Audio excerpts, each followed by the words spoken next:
we've seen some burnout going on too with the riders, where Yeah. it's more prevalent maybe than before. Yeah.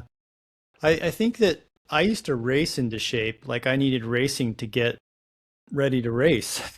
Yeah. And and I think that these guys train so hard that they're ready to race right from the get-go. Some of them are, you know.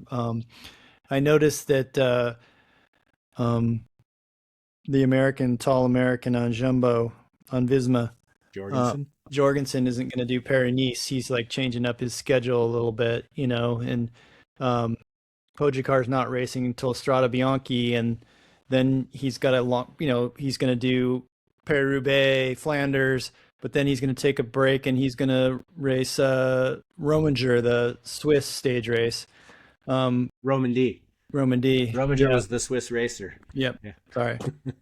So, you know, these riders are all adjusting their schedules, you know, dealing with a little bit of burnout. You know, I think Pogacar's dealing with burnout a little bit. You know, he got a little bit grumpy at the Tour de France. He was injured with his knee. We didn't know that. He needed some time off.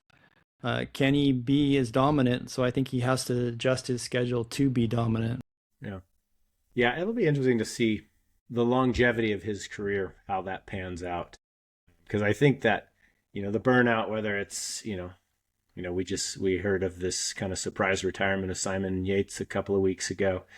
Um, and I think it is real. I mean, even there was something Jai Henley spoke in an interview recently. It's like there's just so much pressure to do it, and it's unfortunate, but I think it's even more now than ever. Unless you have like a superstar like a Vingegaard or a Pogacar, the teams they just push the riders, and it's kind of like churn them and burn them. It almost seems like that old Eastern Bloc philosophy.